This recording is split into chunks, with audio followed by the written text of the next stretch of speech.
वो ब्रह्म करता है तो उसका फल कौन भोगेगा? ब्रह्म। उसी तरह से तुम लोगों ने ऋषि को देखा, वास्तव में तुम्हें लगा कि वो खाना तो खा रहे हैं, लेकिन उन्होंने खाया नहीं, क्योंकि हर समय उनका मन ब्राह्मी भाव में रहता है, वो ब्रह्म में विचरण करते हैं। तो हम लोग की ब्रह्मचर्य की परिभाषा क्या है? ब्रह्म है वो विचरणम ब्रह्मचर्य, जो हर समय अपने माइंड को ब्राह्मी भाव में रखता है। वह जो व्यक्ति जब ऐसा अपनी भावना को लेकर करेगा, तब वह कर्म के बंधनों से नहीं बंधेगा। तो इसका प्रयोग कर्म कौन करेगा? वही विद्या तू परमुच्यते, इंटेलेक्ट का प्रयोग करना है। तो बाबा ने कितना अच्छा इंटेलेक्ट का प्रयोग कर सारे जीव मनुष्य को एक मुक्ति का मार्ग बता दिया। तभी कहते हैं परमुच्यते, माने इन बंधनों से तुम मुक्त हो जाओगे। इसी को कहा जाता है मुक्ति।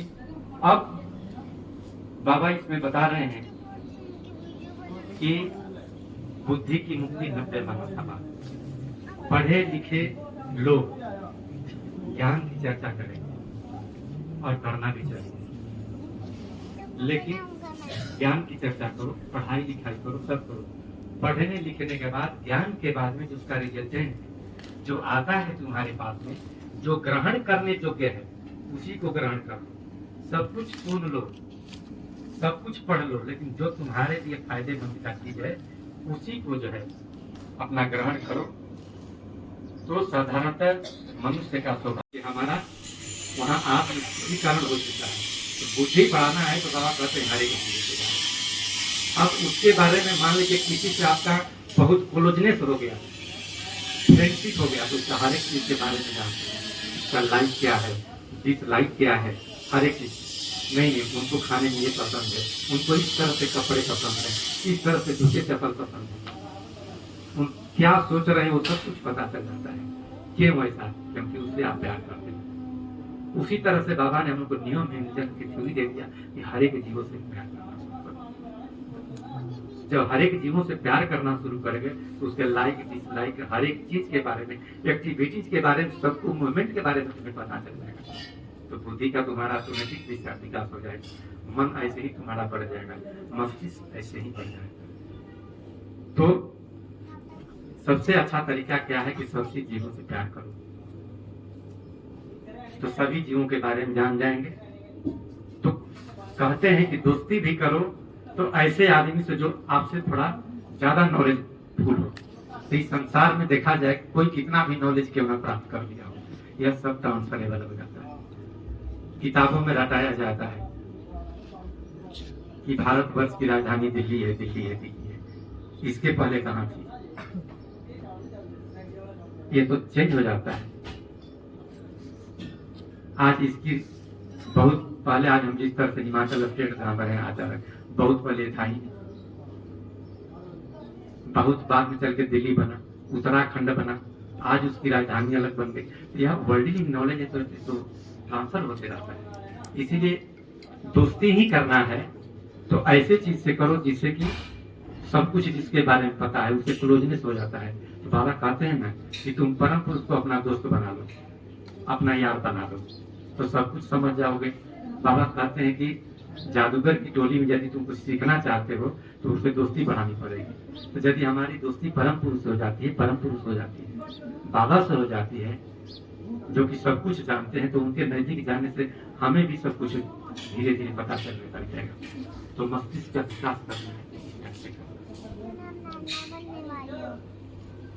तो हम लोगों ने कर्मणा बद्धते जीव विद्या प्रमुच्यते, दो तक हम लोगों ने देख लिया। अब तीसरा आपका आता है पॉइंट, जग भक्तुरेव इत्थम इच्छति। सोचे कि मेरे मुंह में आ जाए, तो ऐसा नहीं हुआ है। मन के अंतर्गत आपका काम करने की भावना आ गई, शुभ भावना, तुरंत काम करके तो उसको प्रैक्टिकल रूप दे दो। लेकिन काम में तो बहुत, मन के अंदर बहुत सारी भावनाएं आ जाती हैं, अच्छे कर्म भी आते हैं और बुरे कर्म भी आ जाते हैं। तब क्या होगा कि अच्छे काम को कहते हैं शुभ से शीघ्रम, अशुभ से काल हरण। यानी जब मन में खराब विचार आ रहे हैं तो उसको काल हरण करो। किसी से मारपीट करने की बात आ रही है, झगड़ा करने की बात आ रही है, तो चलो अभी थोड़ा छोड़ देते हैं, 2-4 घंटे के बाद मिलेंगे, या कल उसको बताते हैं, तब तक दिमाग जो है उसका ठंडा हो जाता है। गलत धारणा आते ही नहीं तो तुरंत करोगे तो लड़ाई हो जाएगा।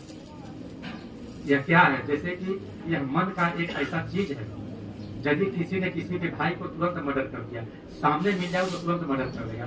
वही 2-4 दिन, 1 महीना, 2 महीना, साल भर के बाद मिलो, उसका क्रोध अचानक शांत। मन में भावना आई गलत चीज की करने के लिए, तो शुभ भावना आ जाएगी, तो उसको जो कर्म हमारे मन में आ रहा है शुभ का, तो तुरंत कर डालो। खुदा ना खास्ते कि कल का लेकर हम देखें या न देखें, इसलिए शुभ काम को जो है तुरंत करके कर देना है आदमी को। इसलिए बिना परिश्रम का कुछ मिलने वाला नहीं है, परिश्रम हमें करना ही पड़ेगा। अब आत्मा में आइए, धर्म सहन जत्र न सत्यम अस्ति, अर्थात धर्म सहन जत्र न सत्यम अस्ति। इसलिए इसको शिव ने स्पष्ट कह दिया है कि जहां सत्य नहीं है वहां धर्म नहीं हो सकता है। सत्य क्या चीज है? जीवन में हम लोग को 2 चीजें बोलते हैं पालन करने के लिए, एक सत्य और दूसरा रीत। रीत का पालन व्यक्तिगत जीवन में, सत्य का पालन का सामूहिक जीवन में, लेकिन साधक दोनों का अपने जीवन में प्रयोग करेगा, उचित व्यवहार करेगा, देख करके कब हमें किसका प्रयोग करना है। घर में है, पति देव के पॉकेट में 500 का नोट है, बिना पूछे रख लिए, और पूछ रहे हैं कि मेरे पॉकेट में 500 का नोट था, कल रखा था, कहाँ गया? आप कह रही हैं, बच्चे करेंगे नहीं, मुझे तो मालूम नहीं कहाँ गया, और जबकि पता है कि आप लिए। उस जगह पर आपको रीत का पालन करना है। हाँ, आप थे, आपके पास था, मैंने ले लिया है, बहुत जरूरी काम था,